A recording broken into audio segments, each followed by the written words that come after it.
Bonsoir à tous.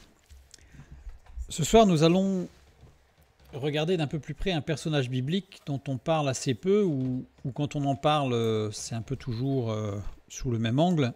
Et là, on va peut-être changer un petit peu d'angle. Ponce Pilate. Ponce Pilate, l'homme qui jugea Jésus, l'homme qui s'est lavé les mains, l'homme qui est un petit peu le nœud, l'apogée de ce qui s'est passé pour Jésus, de la souffrance, avec le tribunal, curieux d'ailleurs, de ce qui s'est passé. Et j'ai mis comme sous-titre « Les nœuds de la politique à la lumière des évangiles ». Parce qu'on va voir qu'en fait, Ponce Pilate était non seulement un tournant de l'histoire, mais il était aussi et surtout dans un milieu politique extrêmement complexe. Je ne ferai pas de rapport avec ce qui se passe aujourd'hui, mais je suis certain que plusieurs d'entre vous y verront énormément de rapports par rapport à ce que nous pouvons voir, entendre, comprendre, supposer de ce qui se passe aujourd'hui, ici et ailleurs. Donc, mais c'est pour montrer un petit peu justement que même tous ces nœuds de la politique sont gérés par Dieu. Je vous propose la lecture dans Matthieu chapitre 27, versets 1 et 2. Nous allons faire pas mal de lectures ce soir. Alors on ne va pas éplucher, on va dire, comme je le fais d'habitude, certains textes, certains versets. On va vraiment embrasser un petit peu plusieurs récits, plusieurs textes des évangiles pour passer de l'un à l'autre et voir un petit peu ce qui s'est passé et surtout confronter ces textes des évangiles à l'histoire. L'histoire. Donc il va y avoir pas mal de pages du diaporama qui vont être consacrées à l'histoire, mais c'est pour bien comprendre que le texte biblique est totalement ancré dans un récit historique, sociologique, économique, très spécial, très précis, et que même si la Bible n'en parle pas, puisque ce n'est pas le sujet, en fait, il y a des allusions et des effleurements qui ne peuvent se comprendre qu'à partir du moment où on a saisi, je dirais, la complexité. C'est ce que je vais essayer de rendre ce soir, la complexité du temps dans lequel Jésus est venu. C'est quelque chose de très très complexe, je dirais presque humainement sans solution et très dangereux. Matthieu chapitre 27, les versets 1 et 2, nous lisons. Dès que le matin fut venu, tous les principaux sacrificateurs et les anciens du peuple tinrent conseil contre Jésus pour le faire mourir. Après l'avoir lié, ils l'emmenèrent et le livrèrent à Ponce Pilate, le gouverneur. Maintenant les versets 11 à 26. Jésus comparut devant le gouverneur l'interrogea en ces termes. « Es-tu le roi des Juifs ?» Jésus lui répondit. « Tu le dis. » Mais il ne répondit rien aux accusations des principaux sacrificateurs et des anciens. Alors Pilate lui dit. « N'entends-tu pas de combien de choses il t'accuse ?» Et Jésus ne lui donna de réponse sur aucune parole, ce qui étonna beaucoup le gouverneur. À chaque fête, le gouverneur avait coutume de relâcher un prisonnier, celui que demandait la foule. Ils avaient alors un prisonnier fameux nommé Barabbas. Comme ils étaient assemblés, Pilate leur dit « Lequel voulez-vous que je vous relâche, Barabbas ou Jésus qu'on appelle Christ ?» Car il savait que c'était par envie qu'ils avaient livré Jésus. Pendant qu'il était assis sur le tribunal, sa femme lui fit dire « Qu'il n'y ait rien entre toi et ce juste, car aujourd'hui j'ai beaucoup souffert en songe à cause de lui. » Les principaux sacrificateurs et les anciens persuadèrent à la foule de demander Barabbas et de faire périr Jésus. Le gouverneur, prenant la parole, leur dit « Lequel des deux voulez-vous que je vous relâche ?» Ils répondirent « Barabbas. » Pilate leur dit « Que ferai-je donc de Jésus qu'on appelle Christ ?» Tous répondirent qu'il soit crucifié. Le gouverneur dit « Mais quel mal a-t-il fait ?» Et ils crièrent encore plus fort « Qu'il soit crucifié !» Pilate, voyant qu'il ne gagnait rien, mais que le tumulte augmentait, prit de l'eau, se lava les mains en présence de la foule et dit « Je suis innocent du sang de ce juste, cela vous regarde. » Et tout le peuple répondit que son sang retombe sur nous et sur nos enfants. Alors Pilate leur relâcha Barabbas, et après avoir fait battre de verge Jésus, il le livra pour être crucifié. Là, on a le moment, je dirais, crucial sur le jugement et le verdict de peine de mort de Jésus. Donc je vais pas regarder ce soir tout particulièrement toute la mécanique qui s'est passée pour aller chercher et justifier des responsabilités qui ont été tirées de ce texte pendant des siècles sur et qui ont justifié des pogroms derrière. Donc ça, c'est pas le sujet de ce soir. Mais on voit qu'en tout cas, il y a une problématique qui s'implique et on pressent que c'est compliqué. On pressent que c'est compliqué. Oups. Le verset 2 du chapitre 27. Après l'avoir lié, ils l'emmenèrent et le livrèrent à Ponce Pilate, le gouverneur. Alors Ponce Pilate était un citoyen romain, membre de la classe équestre. Alors classe équestre, c'est quoi? C'est la classe qu'on appellerait, je dirais, à partir du Moyen-Âge, on va les appeler les chevaliers.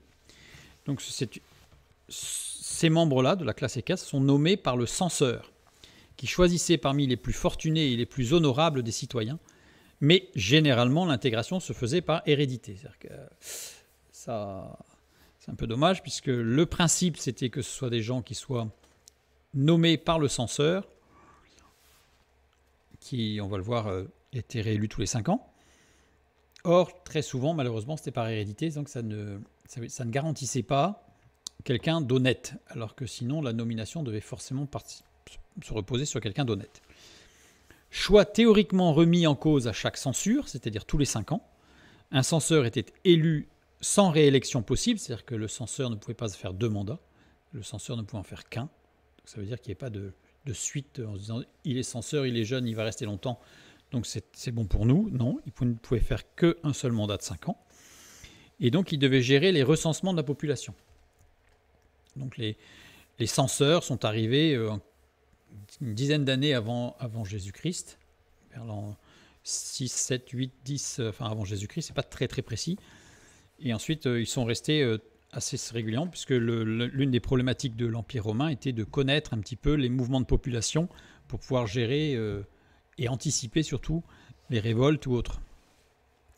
Donc le censeur avait un rôle assez important au niveau de la gestion sociale de l'Empire romain. Ponce Pilate est donc gouverneur de Judée à partir de 26 après Jésus-Christ, sous le règne de l'empereur Tibère, pendant 10 à 11 ans. Donc il a été lui-même gouverneur, donc nommé pendant 2 censures, de suite, sous Tibère. Judée, la province romaine de Judée est créée en l'an 6 après Jésus-Christ, sur une partie du territoire des royaumes hasmonéens et hérodiens.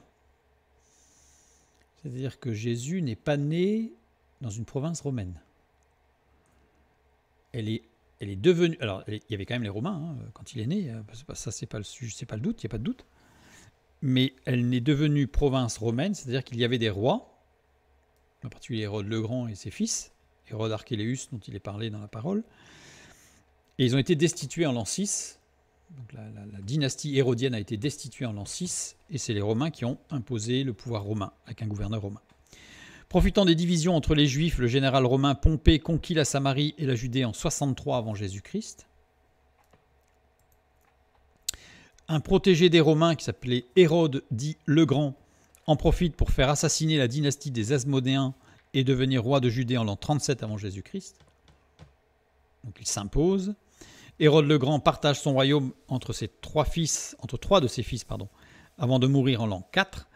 Archélaüs régna ainsi sur la Judée. Et on voit ça dans Matthieu chapitre 2, 22, puisqu'à un moment donné, quand Joseph sort avec Marie et Jésus d'Égypte, il nous est dit que, avertis en songe, ils ne s'arrêtèrent pas en Judée, puisqu'il y avait Hérode Archélaüs, le fils d'Hérode le Grand, qui régnait et que c'était dangereux, donc ils sont montés jusqu'en Galilée, c'est-à-dire au-dessus de la Judée. Et en l'an 6, l'empereur Auguste transforme la Judée en une province romaine, gouvernée par un simple procurateur, en raison de plaintes nombreuses pour la gestion extrêmement violente et injuste de la région par les fils de Hérode le Grand. Je donne plein de détails, mais pour ceux qui s'en souviendront ou ceux qui regarderont par la suite, vous verrez que chacun de ces détails a de l'importance.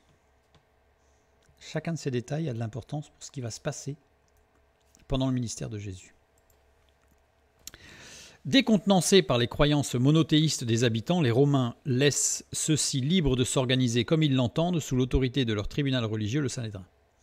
C'est-à-dire que dans tout l'Empire romain, la Judée reste un territoire particulier parce qu'ils n'ont pas réussi à gérer le monothéisme juif.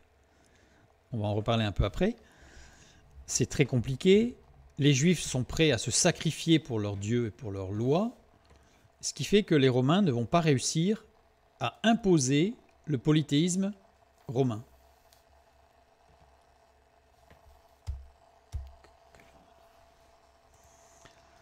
Mais les Juifs ne manquent pas de se quereller et de se diviser sur la conduite à tenir vis-à-vis de l'occupant.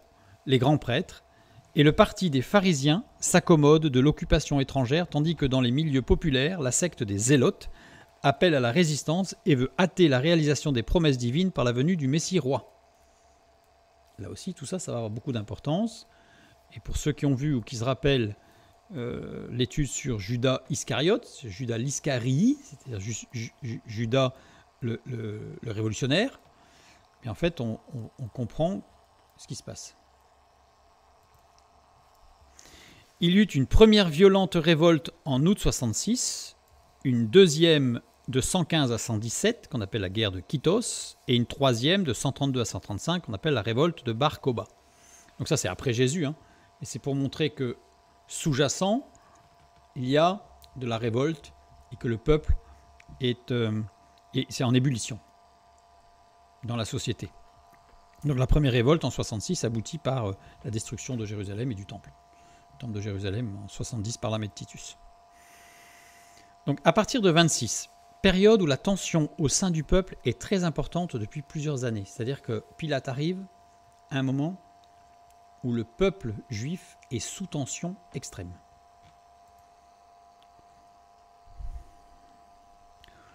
Pourquoi ? Bien parce qu'il y a une partie de la population, menée par les zélotes, qui appelle à la résistance et surtout qui veut absolument faire intervenir, faire que les promesses de Dieu se réalisent. Et ils sont convaincus que c'est eux, par leur action, qui feront que Dieu réalisera ses promesses, et ils n'ont pas compris que Dieu a établi des temps et des moments et que c'est lui qui gère. Donc ils vont vouloir hâter, et ce que va vouloir faire Judas d'ailleurs, hâter en fait l'avènement du Messie roi, le Messie guerrier qui va bouter hors de Judée l'ennemi romain. Donc Pilate a donc été mis en place avec une mission particulière, maintenir l'autorité romaine sans révolte. Je fais exprès, je n'emploie pas le mot de paix parce que la paix était impossible. Mais dans une situation sociale la plus calme possible. Donc c'est-à-dire que Pilate arrive sur une zone explosive. Et il a été choisi parce qu'il est bon. Et l'histoire montre qu'il a été très très bon.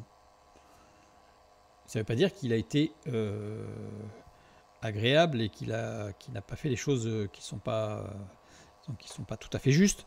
Ça veut dire que politiquement parlant, au vu des Romains, il a été très bon. Contrairement à Hérode, par exemple. Donc, ceci explique la première question posée à Jésus. C'est-à-dire que quand il arrive, quand on a lu le texte, mais quand Jésus arrive devant Pilate, Pilate lui pose une question, tout de suite, il pose une question. Et la première question qu'il pose, on l'a vu, donc Matthieu chapitre 27, verset 11, Jésus comparut devant le gouverneur l'interrogea en ces termes, « Es-tu le roi des Juifs ?» La première question c'est, est-ce que tu es le roi des Juifs ? Parce qu'on est dans une situation sociale sous tension où une partie de la population veut absolument que le Messie roi arrive. Et il y a eu plusieurs cas avant Jésus de gens qu'on a propulsés par l'avant en disant c'est lui le Messie roi. Et à ce moment-là, révolte, rébellion, massacre, violence, guerre, enfin bref. Donc, première question de Pilate, c'est alors il y a un homme qu'on lui présente et il dit est-ce que tu es le roi des Juifs ? C'est la question principale que va poser Pilate parce que c'est celle qui est la plus importante dans sa mission. Comme tout Romain respectable, Ponce Pilate est très pieux envers les dieux romains. C'est-à-dire que tous les Romains sont très très religieux vis-à-vis de leur dieu, et d'ailleurs assez respectueux en règle générale des dieux étrangers, avec un problème pour le dieu des Juifs, on va en parler juste après. Et le fait d'être vainqueur pour eux était une preuve de l'approbation des dieux. C'est-à-dire qu'en fait, c'était la doctrine de rétribution. C'est-à-dire que si t'es bon, Dieu t'aide. Si t'es pas bon, Dieu t'aide pas. Et comme ils étaient victorieux, et qu'il fallait que les dieux soient avec eux, ça les gênait absolument pas d'être d'une extrême violence, puisqu'à partir du moment où ils avaient la victoire, c'est que les dieux étaient avec eux. Donc l'extrême violence était justifiée par le fait que les dieux étaient avec eux, donc ils pouvaient se permettre. Le culte impérial était un élément crucial de l'engagement religieux du Romain. C'est-à-dire que pour le Romain religieux, il y avait les dieux, le panthéon romain, mais il y avait un dieu particulier, un dieu vivant, qui était l'empereur. Et donc Pilate fit construire un temple à Césarée pour son dieu vivant, l'empereur Tibère. Donc à Césarée. Attitude qui met Ponce Pilate en porte-à-faux par rapport aux Juifs qu'il doit gouverner. C'est-à-dire que pour les Juifs, là, il y a un gros problème. Qu'est-ce qui s'est passé? À son arrivée en Judée, il renforce les troupes romaines. C'est-à-dire que dès qu'il arrive en Judée, Ponce Pilate multiplie le nombre de militaires, de soldats romains dans le pays, et en particulier dans Jérusalem. Et les soldats qu'il envoie portent tous l'effigie du dieu et empereur Tibère. Dans Jérusalem. C'est la première fois que ça se produisait. Ponce Pilate agit ainsi pour annoncer son but, romaniser la Judée. C'est-à-dire qu'en fait, il arrive un petit peu sûr de lui et dit, voilà, j'amène mes soldats, et mes soldats, ils ont tous l'effigie du dieu empereur Tibère dans Jérusalem, pour montrer que chez nous c'est comme ça, et que chez vous ça sera comme ça bientôt, parce que c'est moi le chef. Le fait de rentrer ainsi dans Jérusalem est un sacrilège pour les Juifs. Donc ça se produit avant, ça se produit en 26, c'est-à-dire quelques années avant le ministère de Jésus. Une foule de Juifs se rend à Césarée pour protester contre cette offense, c'est-à-dire qu'ils vont aller voir, puisqu'il habite à Césarée, il vit à Césarée, un lieu de luxe avec des palais, donc Pilate, il ne vit pas à Jérusalem, il vit à Césarée, donc une foule de Juifs se rend à Césarée pour protester contre cette offense. Pendant 6 jours, la foule cerne le palais de Pilate. Pendant 6 jours, il y a une manifestation, ils font grève, ils bloquent, et certains textes disent même qu'ils s'allongent sur les routes tout autour pour empêcher la circulation. Donc il y a une manifestation de plusieurs centaines de Juifs de l'époque pendant 6 jours qui bloquent tout. Pilate ne peut faire marche arrière au risque de contrevenir au culte impérial. C'est-à-dire qu'il ne peut pas dire « Bon, allez, je retire l'effigie de l'empereur », parce que là, ça veut dire qu'il renie son engagement religieux vis-à-vis de l'empereur. Donc, il est en très mauvaise position, et donc, il va utiliser la violence. Pilate rassemble la foule dans un stade, comme pour s'entretenir avec elle. C'est-à-dire qu'il dit à la foule « Venez, on va discuter ». Donc, il se met sur un trône au-dessus, qui est un peu en hauteur par rapport à tout le monde. Donc, tous les Juifs se trouvent en bas dans le stade. Mais à un signal de sa part, l'armée encercle la foule, glaive sorti. C'est-à-dire qu'en fait, il y a toute l'armée qui les entoure, glaive sorti, prêt à les massacrer. Il s'attend à ce que les Juifs aient peur, tremblent et fassent marche arrière.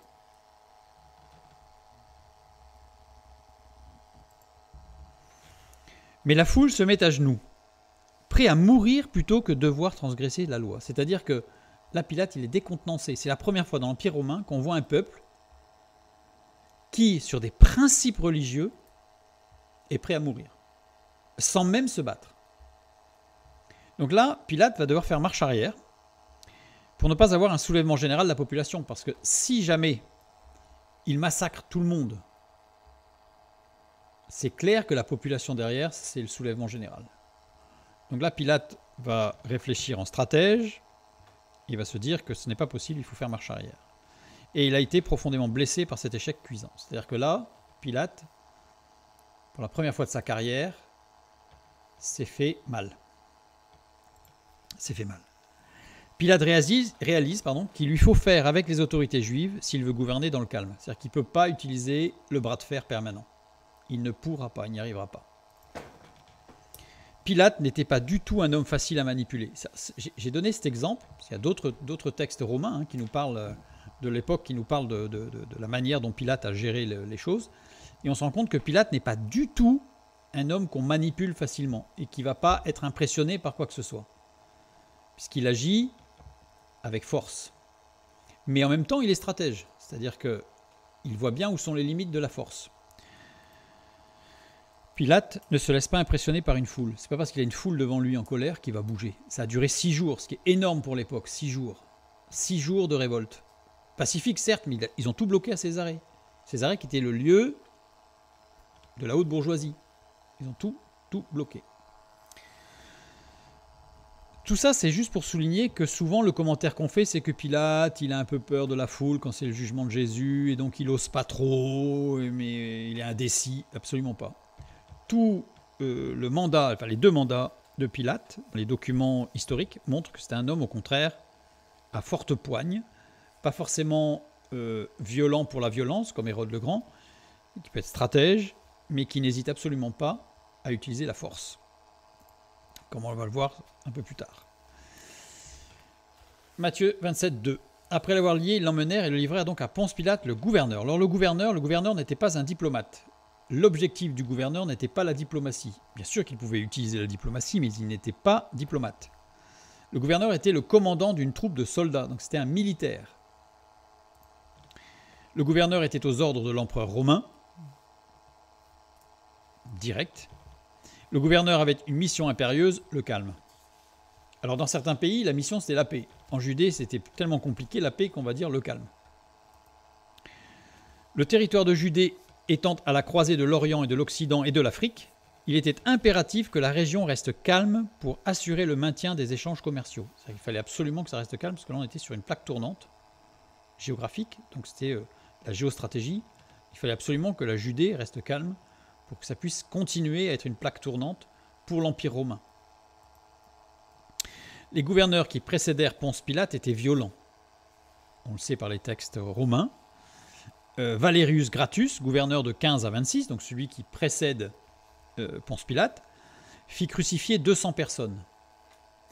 Ça fait à peu près 3 personnes tous les 2 mois. Vous allez me dire, c'est pas énorme, enfin, ça fait beaucoup quand même. Parce que la Judée, à l'époque, il n'y avait pas non plus des millions de personnes qui y vivent. Hein, donc ça fait du bruit quand même. Ponce Pilate n'en fit crucifier que 3 en 10 ans. Et on les connaît, les 3. Donc ça montre que Ponce Pilate n'était pas absolument à gérer par la violence. Mais il n'hésitait pas à le faire s'il le fallait.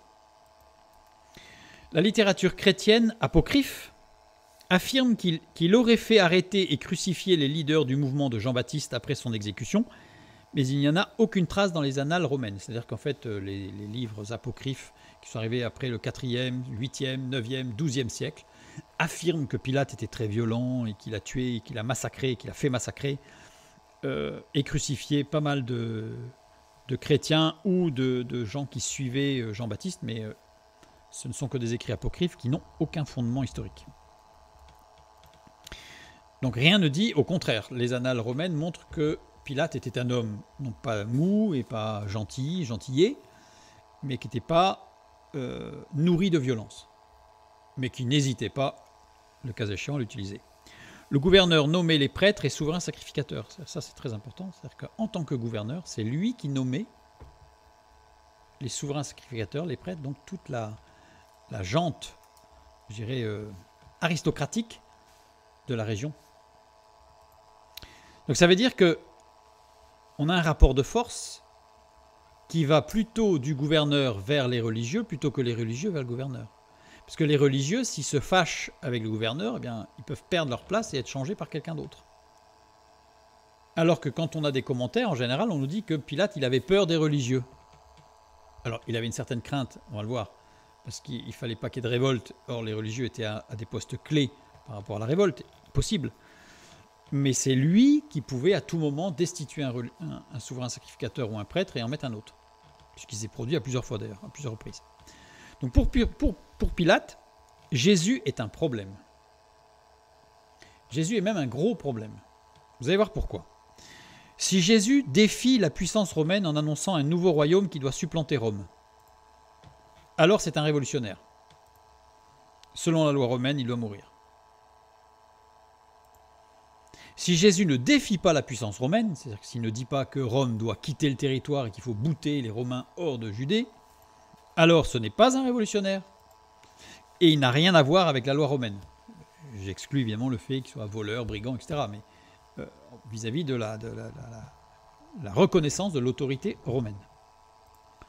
Nous lisons dans Matthieu chapitre 22, les versets 16 à, je ne sais pas, je n'ai pas mis, mais voilà. Ils envoyèrent auprès de lui leurs disciples avec les Hérodiens, donc c'est les pharisiens, avec les Hérodiens qui dirent « Maître, nous savons que tu es vrai et que tu enseignes la voie de Dieu selon la vérité, sans t'inquiéter de personne, car tu ne regardes pas à l'apparence des hommes. Dis-nous donc ce qu'il t'en semble. Est-il permis ou non de payer le tribut à César ?» Jésus, connaissant leur méchanceté, répondit « Pourquoi me tentez-vous, hypocrite ? Montrez-moi la monnaie avec laquelle on paye le tribut. » Et ils lui présentèrent un denier. Il leur demanda de qui sont cette effigie et cette inscription. De César, lui répondirent-ils. Alors il leur dit, rendez donc à César ce qui est à César et à Dieu ce qui est à Dieu. Étonneux de ce qu'ils entendaient, ils le quittèrent et s'en allèrent. Alors les Hérodiens, il faut juste quand même savoir que ce sont les partisans des fils de Hérode, roi de la région déposés en l'an 6 par les Romains. C'est-à-dire que les Hérodiens, c'est des gens qui avaient le pouvoir, qui ont été destitués par les Romains, donc inutile de dire qu'ils n'appréciaient pas du tout l'autorité romaine. Donc, les pharisiens voulaient mettre Jésus hors la loi pour créer une révolte, puisqu'en fait, l'objectif quand même des pharisiens, c'était de récupérer la totalité du pouvoir et de ne pas être assujetti aux Romains. Donc l'idée, c'est de se dire, puisque Jésus est reconnu par la foule, si on arrive à soulever la foule contre les Romains, parce que les Romains auraient tué Jésus, qui est pris pour le Messie ou un grand prophète, on a tout gagné, c'est pas nous, c'est le peuple. Et si jamais ça se passe mal, nous on dit, ah, nous c'est pas notre faute, nous on voulait pas.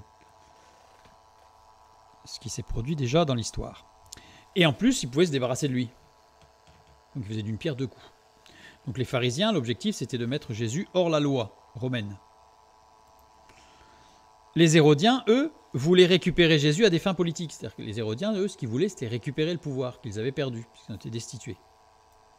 Donc les Hérodiens voulaient absolument revenir au pouvoir. Donc on voit que le contexte, je dirais, social et politique est assez compliqué pour Pilate à gérer. Jean 18, 36, quand Jésus répond à Pilate, il lui dit, mon royaume n'est pas, quand il dit, es-tu le roi des Juifs, il lui répond, mon royaume n'est pas de ce monde, répondit Jésus, si mon royaume était de ce monde, mes serviteurs auraient combattu pour moi afin que je ne fusse pas livré aux Juifs, mais maintenant mon royaume n'est point d'ici-bas. Là, Jésus, de toute évidence, clairement, Jésus ne défie définitivement pas l'autorité romaine. C'est-à-dire que là, il montre très bien, il dit, si mon royaume avait été d'ici-bas, mes partisans se seraient battus contre toi, mais là, ils ne le font pas. Sous-entendu, tu ne me gênes pas. Donc là, Pilate n'a rien à reprocher, au regard de la loi romaine, à Jésus. Rien. Voilà, donc il n'a rien à voir avec la loi romaine. Donc il ne peut pas être tué. Évidemment. Et un autre problème pour Pilate, c'est que Jésus était de Galilée. Et ça, c'était un gros problème. Parce que la Galilée, c'est la région qui était encore sous l'autorité de Hérode Antipas, fils d'Hérode le Grand. Ça veut dire que Pilate est en train de gérer une région qui était sous l'autorité du frère de celui qui gère la Galilée, d'où vient Jésus. Donc ça veut dire que s'il juge un Galiléen et que Hérode Antipas considère que ce Galiléen n'avait pas à être jugé, là on a un incident diplomatique avec quelqu'un qui ne cesse de vouloir, et l'histoire le montre, qui ne cesse de vouloir mettre des bâtons dans les roues des Romains pour reprendre le pouvoir. Donc vous voyez la complexité de la situation, et on a Jésus qui est là au milieu. Donc on a une situation extrêmement compliquée pour Pilate. Il a dû certainement s'arracher les cheveux, comme on dit, c'est-à-dire passer des nuits à se dire comment je vais gérer le truc. C'est très compliqué. D'ailleurs, Luc 23, 12 nous dit bien, ce jour même, Pilate et Hérode devinrent amis d'ennemis qu'ils étaient auparavant. C'est-à-dire que, avant que Pilate n'envoie Jésus à Hérode, parce qu'il était galiléen, pendant son jugement, mais ils étaient ennemis. Et après, ils sont devenus amis, pour des raisons particulières, mais ils étaient bien ennemis. Donc ça veut dire qu'il a un Galiléen qui vient à Jérusalem au moment des fêtes, tout le monde l'acclame, il est étranger, c'est-à-dire qu'il est d'une juridiction différente, donc il ne peut pas trop l'emprisonner ou aller essayer de le secouer pour lui dire qu'il ne faut surtout pas qu'il faut qu'il arrête, parce que ça risquerait de créer un incident diplomatique. Avec les pharisiens en plus qui excitent pour essayer de récupérer. Bref, vous voyez que c'est vraiment très très compliqué. Donc la Galilée, région d'où étaient sortis plusieurs hommes considérés comme le Messie guerrier attendu. Donc là, on a des récits qui nous montrent que, avant Jésus, d'autres Galiléens ont été nommés ou se sont fait, ou ont voulu être nommés comme étant le Messie roi et ont guerroyé et ont fait des révoltes et parfois dans des bains de sang épouvantables. Maintenant, pour Pilate, on voit la difficulté, c'est que Jésus, le Galiléen, se rendait à Jérusalem, sur le territoire de Pilate, pour les fêtes, pour les grandes fêtes. Et on sait dans les textes, dans les annales romaines, que 3 fois par an, Pilate se rendait à Jérusalem avec des troupes de renfort pour veiller au calme durant les grandes fêtes juives. C'est-à-dire qu'il y a 3 grandes fêtes annuelles, dont la Pâque évidemment, pour lesquelles Pilate se rendait à Jérusalem pour maintenir le calme. Pourquoi ? Parce que ces fêtes sont des périodes de grands rassemblements et de forts sentiments identitaires. C'est-à-dire que, évidemment, le peuple juif se rassemble, et donc forcément, il y a un esprit un peu identitaire et nationaliste qui va se développer à ces moments-là, ces moments très forts, avec beaucoup de discussions, d'échanges avec des gens qui sont de régions différentes, de pays différents, puisqu'ils viennent de partout. Ce sont des périodes de commémoration de retour d'exil ou de délivrance de l'esclavage des Hébreux. C'est-à-dire que ce sont des périodes où tout le monde se rassemble pour se rappeler les moments de liberté où ils n'étaient pas sous un joug étranger, alors qu'ils sont en plein sous un joug étranger. Donc, c'est-à-dire qu'on sent que c'est une poudrière. Donc Pilate multipliait les soldats à ce moment-là, et Jésus, il était là-dedans. Il venait aussi aux fêtes. Période de rappel de promesses divines de la délivrance par le Messie. C'est-à-dire qu'on en rajoute. C'est-à-dire que ces périodes-là, en fait, sont des périodes vraiment propices à nourrir et à fomenter des coups d'État, des révoltes, etc. Pendant ces fêtes, il était hué par la foule. On a des textes qui montrent que quand il rentrait dans Jérusalem ou quand il sortait du palais ou de la forteresse d'Antonia, avec des soldats, en fait, la foule le huait et et c'était pas pour le louer. Donc il était hué, il était parfois même insulté. Des textes qui montrent qu'en fait, ça se passait très mal. Ça se passait très très mal. Et toujours, Jésus est là, au milieu. Ne pouvant user de la force, Pilate contracte des accords avec l'aristocratie locale. C'est-à-dire qu'il sait qu'il ne peut pas utiliser la force, parce que les religieux juifs sont prêts à mourir pour la loi, donc il ne les aura pas par la force, et ça sera un bain de sang et une révolte. Donc pour garder le calme, il va contracter des accords, des alliances, avec l'aristocratie locale. Qui est l'aristocratie locale ? Ce sont les familles sacerdotales. Nommé par Hérode Archélaüs, fils de Hérode le Grand, puis par Quirinius. C'est-à-dire qu'en fait, ce sont des gens, pour la plupart, pour une grande partie, qui ont été nommés par l'un de ses ennemis, avec lesquels il faut qu'ils fassent des alliances pour être amis. Alors, vous voyez, je dis, la situation est très très compliquée, hyper tendue. Quirinius remplaça le grand prêtre Ioazar, nommé par Hérode Archélaüs ou Archélaos, par Anne, qui était à la tête d'une famille qui a donné 6 grands prêtres à l'époque hérodienne, on les connaît, c'est Éléazar. Bon, il y a eu une fille qui a épousé Caïphe, qui est devenu aussi un grand prêtre. Il y a Jonathan ben Hanan, Théophile ben Hanan, Matthias ben Hanan et Hanan ben Hanan, c'est Anne, fils d'Anne. Dont Théophile, à qui va écrire Luc.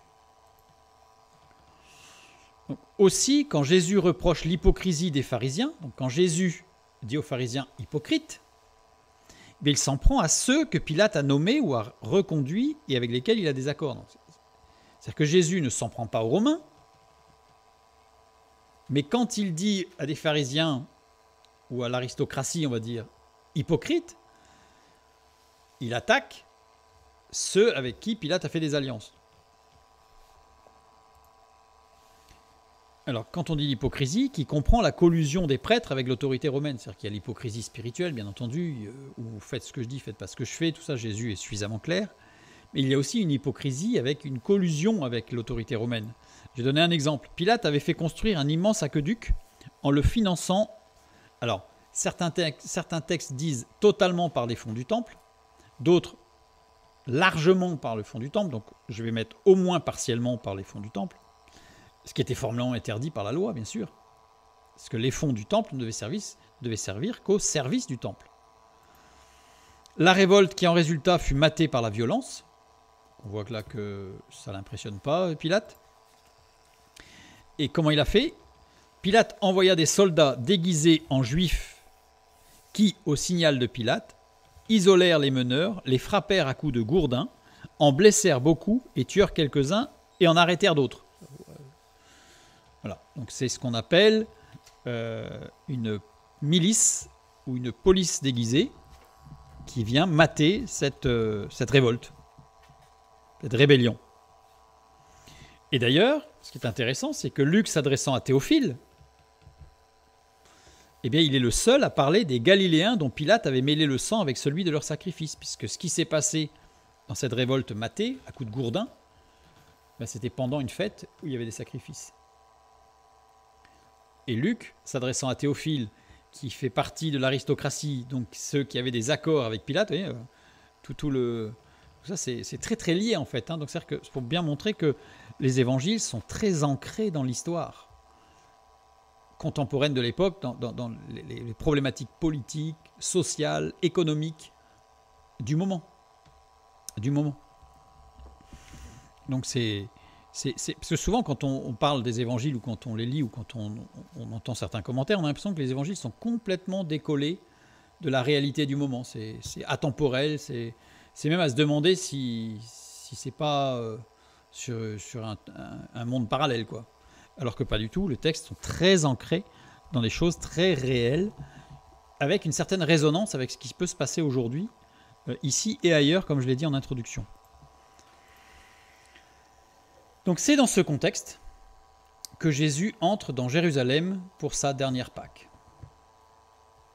Il rentre dans ce contexte extrêmement compliqué, avec des religieux vendus, des religieux hyper zélés comme les zélotes, qui vont vouloir absolument démontrer la puissance de Dieu par toutes sortes d'actes qui ne sont pas du tout dans la sagesse et dans la continuité de ce que Dieu annonce dans la parole. Bref, on a un monde politique avec des intrigues de partout, avec des choses sous-jacentes, avec des collusions, mais qui, en façade, pas du tout. Enfin bref, on est dans un monde corrompu, clair-obscur, un monde de marketing où, en façade, tout va bien et on montre que c'est formidable, mais en arrière, c'est pas beau du tout. Luc 19, 35 à 38. Et ils amenèrent à Jésus l'ânon sur lequel ils jetèrent leurs vêtements et firent monter Jésus. Quand il fut en marche, les gens étendirent leurs vêtements sur le chemin. Et lorsque déjà il approchait de Jérusalem vers la descente de la montagne des Oliviers, toute la multitude des disciples, saisis de joie, se mit à louer Dieu à haute voix pour tous les miracles qu'ils avaient vus. Ils disaient « Béni soit le roi qui vient au nom du Seigneur ». C'était tout pour rassurer Pilate, n'est-ce pas? Paix dans le ciel et gloire dans les lieux très hauts. Là, c'était tout pour rassurer Pilate sur le bon déroulement de la fête qui allait venir. Surtout que les gens étaient en liesse parce que c'était juste après avoir ressuscité Lazare. C'est clair qu'il s'était passé quelque chose d'extraordinaire, de puissant. Donc les gens étaient en liesse et il dit « Béni soit le roi qui vient au nom du Seigneur ». En plus, il vient sur un âne, c'est-à-dire en référence à Zacharie 9,9 qui dit « Sois transportée d'allégresse, fille de Sion, pousse des cris de joie, fille de Jérusalem. Voici, ton roi vient à toi. Il est juste et victorieux. Il est humble et monté sur un âne, le petit d'une ânesse. » Alors, il y a diverses raisons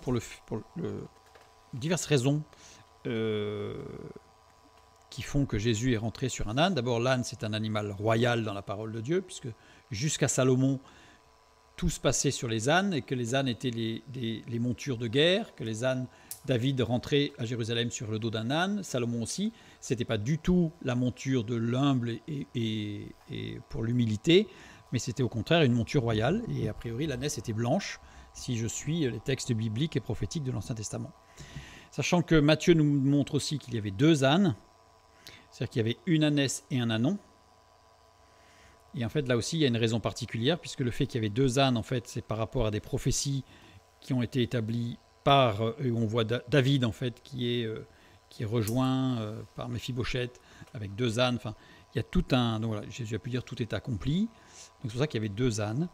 Mais il y a une sorte de clin d'œil aussi pour Pilate, et c'est là qu'on va commencer à voir que Dieu gère toutes choses. C'est non seulement c'est une prophétie qui s'établit et qui a des résonances par rapport même à l'établissement de l'Église, etc. Donc je ne vais pas rentrer dans le détail. Mais pour Pilate, c'était important aussi qu'il y ait 2 ânes, parce que Pilate était superstitieux et très religieux, et dans la mythologie romaine, il y a un Dieu qui se présente avec 2 ânes, et c'est celui qui va renverser le pouvoir. Donc, tout ça pour Pilate, c'est très très compliqué à gérer. Dès son arrivée, Jésus se rend au temple et agit en gardien du temple. Donc là, je ne vais pas expliciter, on en a déjà parlé, voir Jésus et les marchands du temple. Donc là, Jésus, dès qu'il arrive, il traverse, hop, il arrive sur l'esplanade du temple, et là, il voit les marchands, et donc, sans se mettre en colère, mais il renverse les tables, donc il est fauteur de troubles. Or, la cour du temple était surplombée par les remparts de la forteresse Antonia. C'est-à-dire que les Romains avaient une vue plongeante, et Pilate, qui était sur Jérusalem puisque c'était la fête, était dans la forteresse Antonia, donc il avait directement une vue sur l'esplanade du temple. Or, là, Jésus, il arrive, et qu'est-ce qu'il fait? Il commence à mettre le bazar. Donc, c'est un fauteur de troubles. Même s'il ne se révolte pas contre l'autorité romaine, c'est un fauteur de troubles. Or, on est dans une période tendue, il faut faire attention à ce que ça reste calme. Donc pour Pilate, Jésus est un fauteur de troubles. Jésus met le bazar. Et ça, c'est pas bon du tout pour le calme. Pour les autorités religieuses, Jésus est un dangereux concurrent. Matthieu 27, 18, car ils savaient, donc Pilate, que c'était par envie qu'ils avaient livré Jésus. Donc c'est clair. C'est pas du tout par conviction qu'il était en dehors du plan de Dieu. C'est par envie, parce qu'en fait, les gens allaient à lui et pas à eux. Donc, par envie, ils voulaient s'en débarrasser. Continuons, Jean 18, 33 à 37. Pilate rentra dans le prétoire, appela Jésus et lui dit, voilà, on a vu tout à l'heure, la première question qu'il pose, c'est « Es-tu le roi des Juifs ?» C'est la grande question, ça. Surtout que Jésus, ça se savait qu'il était de la lignée royale, puisque le temple ayant été détruit en 70 après Jésus-Christ, toutes les généalogies des Juifs étaient détenues dans le temple, pour savoir qui était lévite et qui surtout était de la généalogie de David. Or, une autre étude nous a montré que Jésus était descendant de David par Joseph et descendant de David par Marie. Donc ça veut dire qu'en fait, il était réellement le digne successeur de David en tant que roi héritier. Donc ça se savait, puisque ça ne lui a jamais été reproché d'ailleurs par les pharisiens, parce que si ça n'avait pas été le cas, les pharisiens ne seraient pas gênés. Et là, il lui dit donc, « Es-tu le roi des Juifs ?» Jésus répondit, regardez sa réponse, très curieuse. « Est-ce de toi-même que tu dis cela ou d'autres te l'ont dit de moi ?» C'est-à-dire qu'il ne répond pas à la question en fait. Il ne répond pas à la question, et on voit un Jésus qui reste calme, qui n'est pas irrespectueux, mais qui reste calme, et qui n'est pas du tout impressionné par Pilate. Voire, il se met à égale hauteur de lui. Il parle à quelqu'un qui est du même rang que lui. Il dit, c'est toi qui l'as dit ou c'est quelqu'un qui te l'a dit? Donc Ponce Pilate considère que la souveraineté de Jésus ne le concerne pas. D'ailleurs, il va le dire un peu plus loin, suis-je juif? Je ne suis pas juif, moi. Donc il dit, es-tu le roi des Juifs? Moi, je suis romain. Est-ce que tu es le roi des autres? Est-ce que tu es le roi d'une certaine partie de la population? Donc Ponce Pilate considère que la souveraineté de Jésus ne le concerne pas. Et Jésus lui dit, est-ce de toi-même que tu dis cela? Et le verbe dire, c'est lego. Lego, dont le sens originel signifie trier, compter, choisir, détailler. Puis rester inactif, et enfin parler sensément. On l'a déjà vu, ce verbe. Et déclarer. Donc le sens premier, le sens originel de l'ego, c'est trier, compter, choisir, détailler. C'est-à-dire que c'est quelque chose qui a été fait avec minutie. Donc il le dit, est-ce de toi-même que tu dis cela? Est-ce que c'est toi qui as choisi de me cataloguer comme roi des Juifs? Ou d'autres te l'ont dit de moi? Est-ce que ça vient de toi vraiment? Est-ce que c'est une décision? Est-ce que tu as vraiment réfléchi à ce que tu dis là? Il le remet en cause, là, Jésus. Hein. Gentiment, mais il le remet en cause. Ou d'autres te l'ont dit, et là, c'est pas l'ego, puisque là, c'est épo. Épo, qui veut dire ordonner. C'est-à-dire, est-ce que c'est quelqu'un qui t'a donné l'information et t'as pris ça comme ça, sans y réfléchir? Ou est-ce que tu as vraiment réfléchi à ce que tu viens de dire? Donc là, Jésus remet vraiment en cause Ponce Pilate, et en plus, quand il dit « l'autre te l'ont dit », il est conjugué à l'aoriste second. Ça veut dire que Jésus interpelle Ponce Pilate sur un choix qui aura un impact sur son avenir éternel. Dans la conjugaison du verbe, il dit bien, c'est pas juste comme ça. C'est est-ce que tu as vraiment réfléchi à ce qui se passe? Voilà, Jésus remet vraiment en place Pilate, gentiment, parce qu'il n'est pas irrespectueux du tout, mais il répond vraiment d'égal à égal, en lui disant « Attends, mais la vraie question n'est pas là. Hein. La vraie question n'est pas là. » Avec une invitation à réfléchir personnellement, puisque justement, avant, il lui dit l'ego, c'est-à-dire qu'il invite Ponce Pilate à vraiment réfléchir à ce qui se passe et à ce qu'il pense. Et c'est tout le jeu là, on voit, c'est extraordinaire, Jésus, ce qu'il fait, c'est qu'il va mettre Pilate face à son propre questionnement. Puisque Pilate va lui répondre un peu plus loin, donc il commence par « Es-tu le roi des Juifs ?» et ensuite il dit « Ah, tu es donc roi. » Et là, il a enlevé les Juifs. C'est-à-dire qu'on voit que Pilate a entendu ce qu'a dit Jésus. Mais Jésus ne lui a pas fait violence non plus. Mais il a entendu ce qu'a dit Jésus. Ce que Ponce Pilate semble commencer à faire. Donc Jésus a invité Ponce Pilate à réfléchir, et Ponce Pilate a commencé à réfléchir. J'ai bien mis « commencer à réfléchir ». Il n'a pas fini sa réflexion. La seconde réponse de Jésus à Pilate mérite quelques explications. Alors, nous lisons. Pilate donc entra dans le prétoire, il lui répond, première question, « Es-tu le roi des Juifs ?» Jésus répond, « Est-ce de toi-même que tu dis cela ?» Pilate répond, « Moi, suis-je juif ?» C'est-à-dire qu'en fait, il est un peu remis en question, donc là, il réagit. « Ta nation et tes principaux sacrificateurs t'ont livré à moi », donc là, il rejette tout. Hein. Lui, il est extérieur. « Qu'as-tu fait ?» Pilate pose une question à Jésus, « Qu'as-tu fait ?» Et Jésus répond encore à côté, a priori, première lecture. « Mon royaume n'est pas de ce monde, répondit Jésus. Si mon royaume était de ce monde, mes serviteurs auraient combattu. » Mais la question, c'est qu'est-ce que tu as fait? C'est pas qu'est-ce que tes serviteurs n'ont pas fait. C'est qu'est-ce que tu as fait. Donc mes serviteurs auraient combattu pour moi afin que je ne fusse pas livré aux Juifs. Mais maintenant, mon royaume n'est pas d'ici-bas. Là, c'est tout ça, c'est pour ramener Pilate à réfléchir. Donc Pilate va réfléchir, tu es donc juif. Alors, et Jésus répond, la deuxième fois, « Tu le dis, je suis roi. Je suis né et je suis venu dans le monde pour rendre témoignage à la vérité. Quiconque est de la vérité écoute ma voix. » Une question encore qui est curieuse. Bon, tu es donc roi. Là, Jésus répond, « Tu le dis, je suis roi. » Donc bon, là, il a répondu à la question, ça y est. Il a amené Pilate à réfléchir, et une fois que la réflexion a été entamée, il rentre dedans aussi. Alors, pour bien comprendre la réponse de Jésus à Pilate, on va voir. En 63 avant Jésus-Christ, le général Pompée mit Jérusalem à sac. Donc, il a attaqué Jérusalem en 63 avant Jésus-Christ. Pour marquer sa victoire, il rentra dans le temple et en particulier dans le Saint des Saints pour détruire les statues et piller les trésors. Mais il ne trouve rien. Le problème, c'est qu'il n'a rien trouvé. Ni trésor, ni statue. Pas de trésor, pas de statue. Il a été complètement décontenancé. Et il l'a dit, il a donné une parole qui est restée dans les annales romaines. Comment vaincre un peuple dont le Dieu est invisible? Comment vaincre un peuple dont le Dieu est invisible? À chaque fois, il y a des statues, et donc ils détruisaient les statues pour montrer que leur Dieu était plus fort, et ils imposaient leur propre Dieu, etc. Mais là, il y avait un Dieu invisible et insaisissable. Donc la parole, c'est comment vaincre un peuple dont le Dieu est invisible. Et regardez la réponse de Jésus. Quand il dit « Mon royaume n'est pas de ce monde. Si mon royaume était de ce monde, mes serviteurs auraient combattu pour moi afin que je ne fusse pas livré aux Juifs, mais maintenant mon royaume n'est point d'ici-bas. » Il remet Pilate dans un contexte historique où, pour les Romains, la Judée était un endroit extrêmement compliqué, qui était ingérable, sur lequel il fallait absolument faire que des compromis parce que ça ne marchait pas. Toute la stratégie de l'Empire romain qui existait depuis des siècles et qui existera encore après pendant des siècles, ne marche pas en Judée. Voilà. Et là, Jésus, Pilate, il sait qu'il est sur un endroit particulier.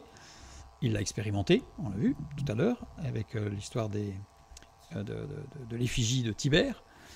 Et donc là, Jésus le replonge face à son propre questionnement en disant, mais attends, tu te mets extérieur à tout, tu dis, ce sont les sacrificateurs, c'est ton peuple, c'est toi, tu es le roi des Juifs, etc. Mais là, il le remet dans son propre contexte. Mais là, tu es ici, là. Et moi, je suis du royaume du Dieu invisible.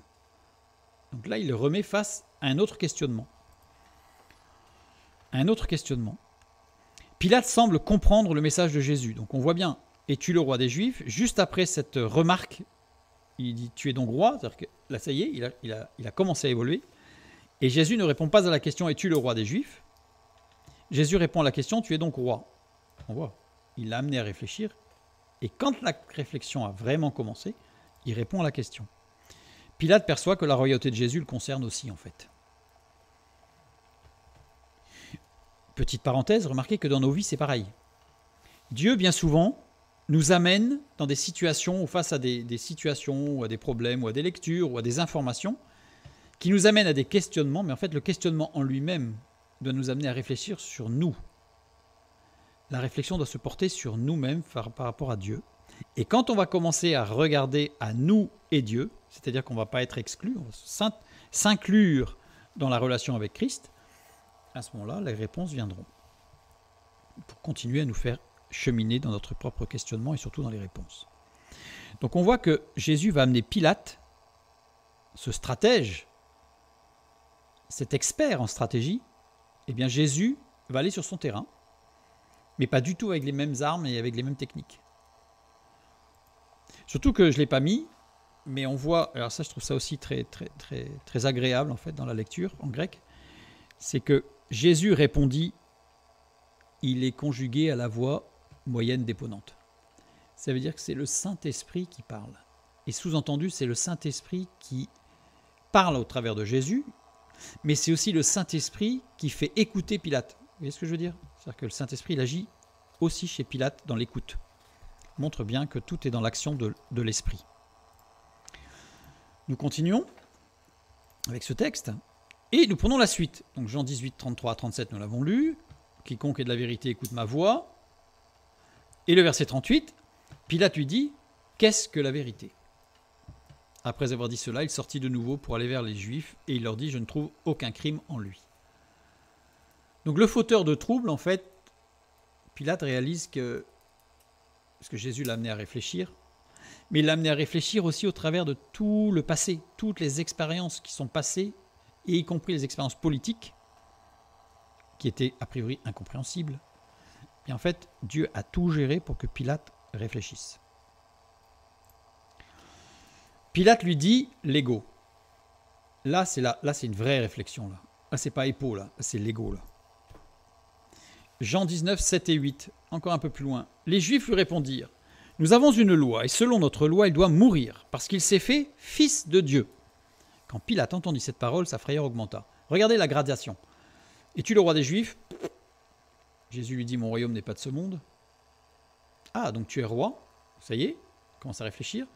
Et là, la parole des pharisiens arrive au moment opportun. C'est-à-dire qu'on voit bien toute la gestion des temps et des moments que Dieu fait, parce que cette parole des pharisiens, elle intervient au moment où justement Pilate a commencé à réfléchir sur le fait que Jésus était roi, mais pas que roi des Juifs. Il s'est fait fils de Dieu. Donc là, on intègre encore plus le fait qu'il se passe quelque chose. Pourquoi sa frayeur augmenta? Pareil, revenons sur l'histoire. En 40 avant Jésus-Christ, Virgile composa un poème à l'occasion de la réconciliation d'Antoine et d'Octave, scellé par le mariage d'Antoine avec la sœur d'Octave. Ça, c'est l'Empire romain. La tonalité du texte donc de Virgile est messianique, je l'ai mis entre guillemets, il manque un guillemet, mais il est entre guillemets.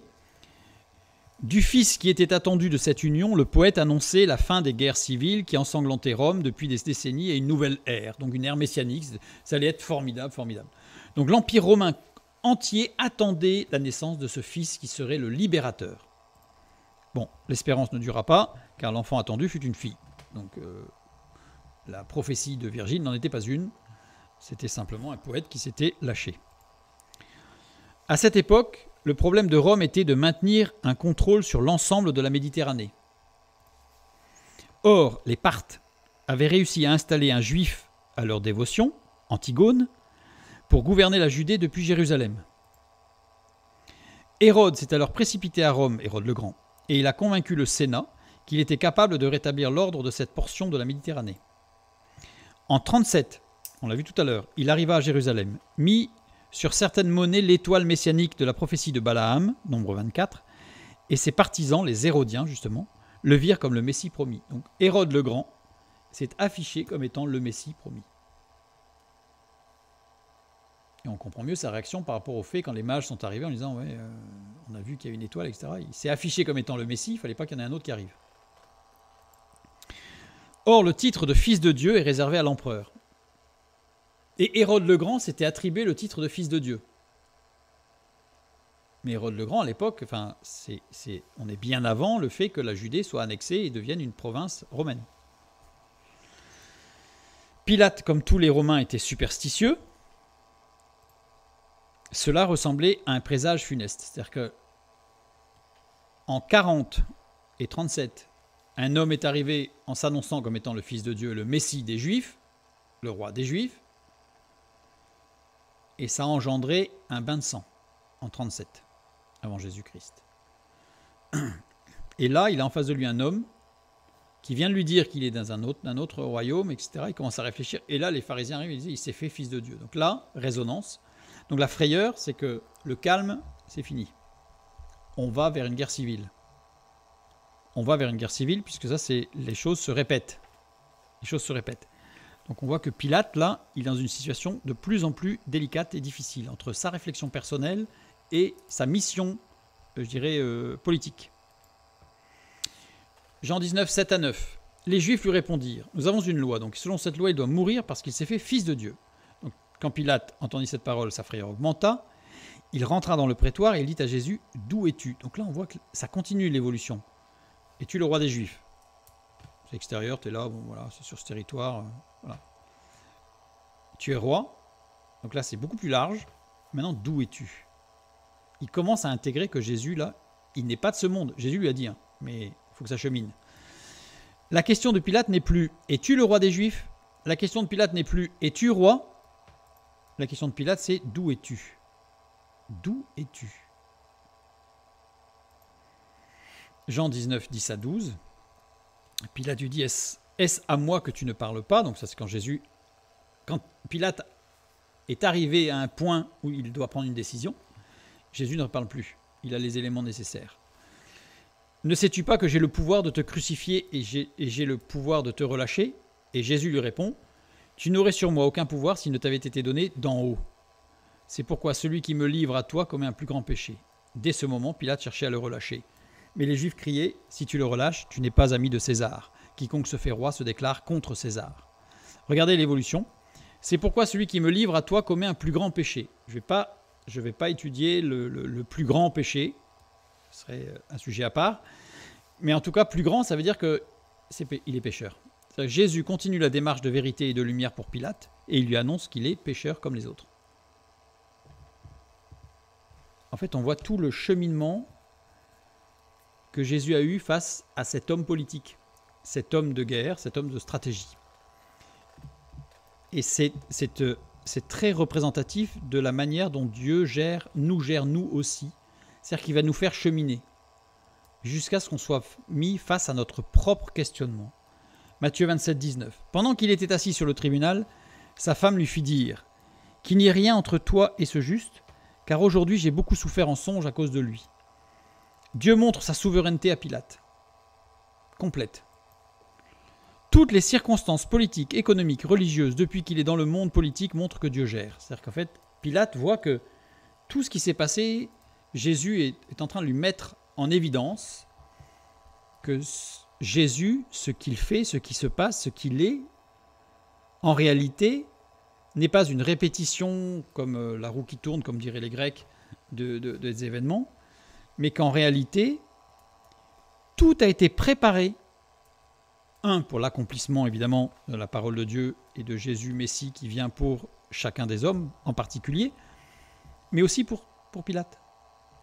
mais aussi pour Pilate. Et il va l'amener à réfléchir face à tout ça. Et les circonstances même personnelles montrent que Dieu gère. Puisque sa femme vient. Sa femme, et elle a eu des songes. Alors, ça ne veut pas dire... Alors, certains ont utilisé ça pour dire que certains commentateurs, j'ai lu que certains commentateurs affirment que sa femme a certainement été guérie par Jésus. Rien ne le dit, absolument rien dans le texte, j'ai vérifié. Et ce n'est pas parce qu'elle a eu un songe par le Saint-Esprit qu'elle est convertie. Balaam était loin d'être un prophète de Dieu, et pourtant, Dieu lui a parlé, etc. On voit Jéthro aussi, le beau-père de Moïse, qui est nommé comme sacrificateur de Madian. Madian, ce n'est pas vraiment Dieu. Et cependant, Dieu utilise, et c'est Dieu qui est souverain maître. Au travers de tout ça, Dieu montre qu'il est souverain de toute chose, de tous et de tout événement, et de tout ce qui se passe. Donc inutile de prendre peur ou de commencer à projeter un questionnement sur des combinaisons, des stratégies, etc. Ce n'est pas la peine. Ce qu'il faut, c'est venir à se positionner personnellement. Luc 23, 5 à 12. Mais ils insistèrent et dirent, « Il soulève le peuple en enseignant par toute la Judée depuis la Galilée où il a commencé jusqu'ici. » Quand Pilate entendit parler de la Galilée, il demanda si cet homme était galiléen. Donc, il vérifie parce que là, le problème arrive là, par rapport à Hérode.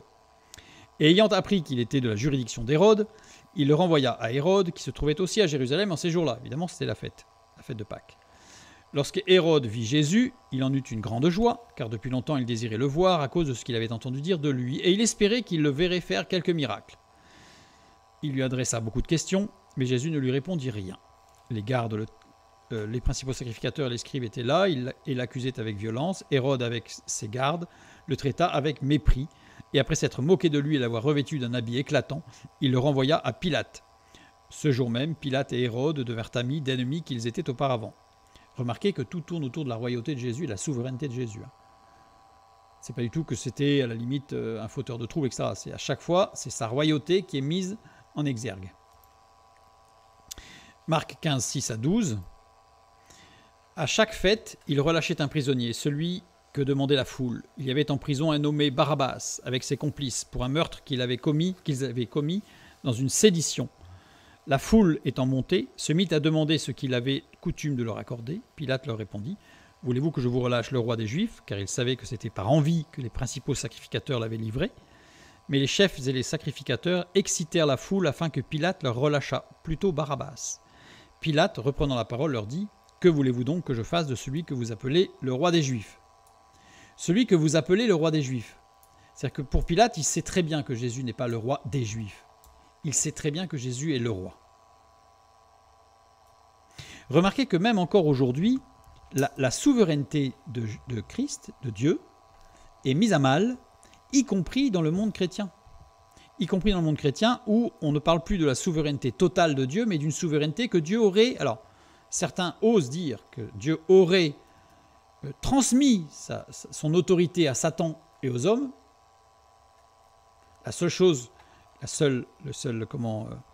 régression, on va dire, qui est acceptée dans la divinité, c'est Jésus qui a accepté de devenir homme.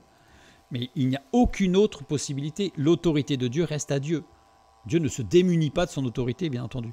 Donc ce qui est mis à mal ici dans le texte, et ce qui est encore mis à mal dans la société aujourd'hui par les philosophes, par le siècle des Lumières, par la science, mais aussi et malheureusement par la théologie et par beaucoup de théologiens, c'est la souveraineté de Dieu, une fois de plus, qui est attaquée. Et là, c'est bien mis en évidence dans le texte. Tout le monde met en défaut, croit mettre en défaut, la souveraineté de Christ. Mais ils n'ont pas compris que Jésus ne se situe pas du tout sur ce plan-là. Et donc là, qu'est-ce qui se passe ? Pilate a été mis face à son propre questionnement. Il est face à son propre questionnement, Pilate. Et chacun est placé face à son propre questionnement, parce que Pilate, n'osant affirmer ou n'osant mettre des mots sur une réponse par rapport à son questionnement, en fait, va questionner les autres. Il va questionner Hérode, qu'est-ce que t'en penses ? Il va questionner les sacrificateurs, le peuple, qu'est-ce que vous voulez ? Qu'est-ce que vous en pensez ? Qu'est-ce que C'est-à-dire qu'il va projeter son propre questionnement sur les autres. Mais Jésus a donné la réponse à ce questionnement. C'est pas dans les autres que Pilate trouvera la réponse à son questionnement. Pilate lui dit « Tu es donc roi ?» Jésus lui répondit « Tu le dis, je suis roi. Je suis né et je suis venu dans le monde pour rendre témoignage à la vérité. Quiconque est de la vérité écoute ma voix. » Pilate a demandé des réponses ailleurs. Jésus lui a dit « Quiconque est de la vérité écoute ma voix. » C'est-à-dire la vérité, elle se trouve en Christ. Elle se trouve dans les paroles de Christ, elle se trouve dans la parole de Dieu.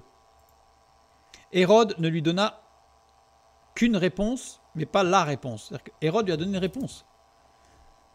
Parce que Hérode a mis en évidence la royauté de Christ, mais il s'en est moqué. Mais il y avait déjà une partie de la réponse, c'est que Jésus-Christ est bien le roi. Hérode et ses soldats se moquèrent de la royauté de Jésus. Les religieux lui donnèrent une réponse, mais pas la réponse. Les pharisiens refusèrent le Fils de Dieu. Donc les pharisiens ont donné une réponse, mais pas la réponse.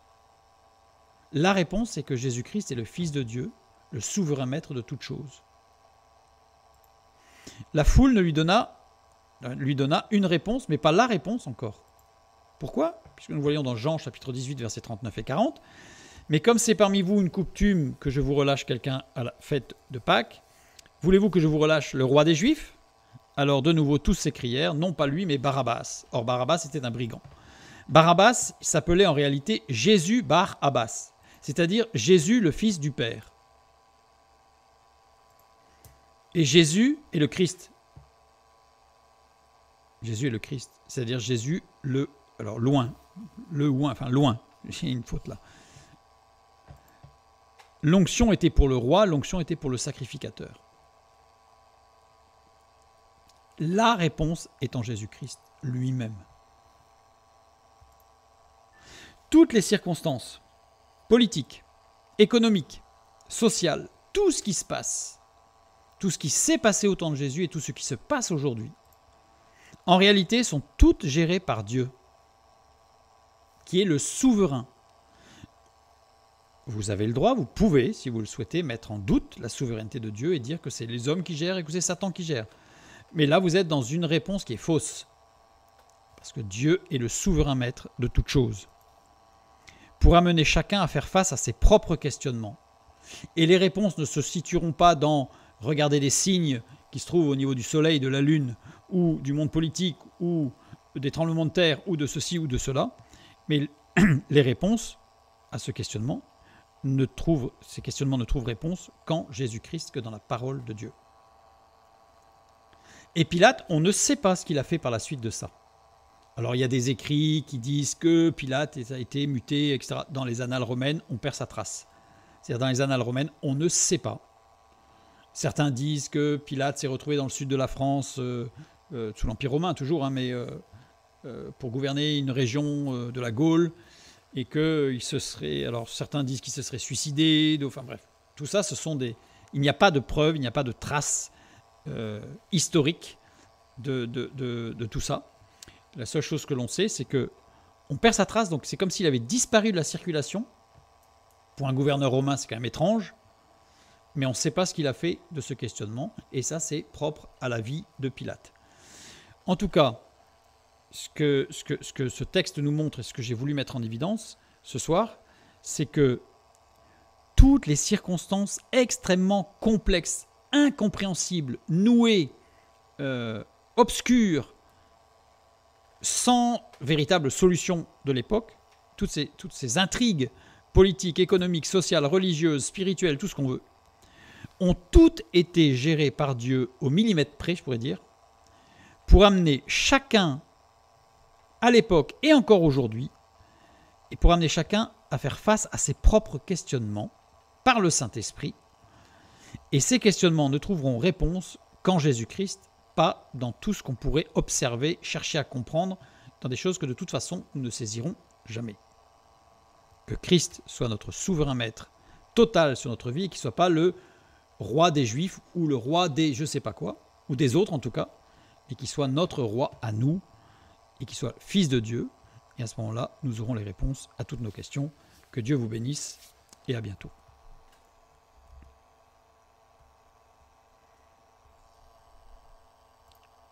On va remettre le chat.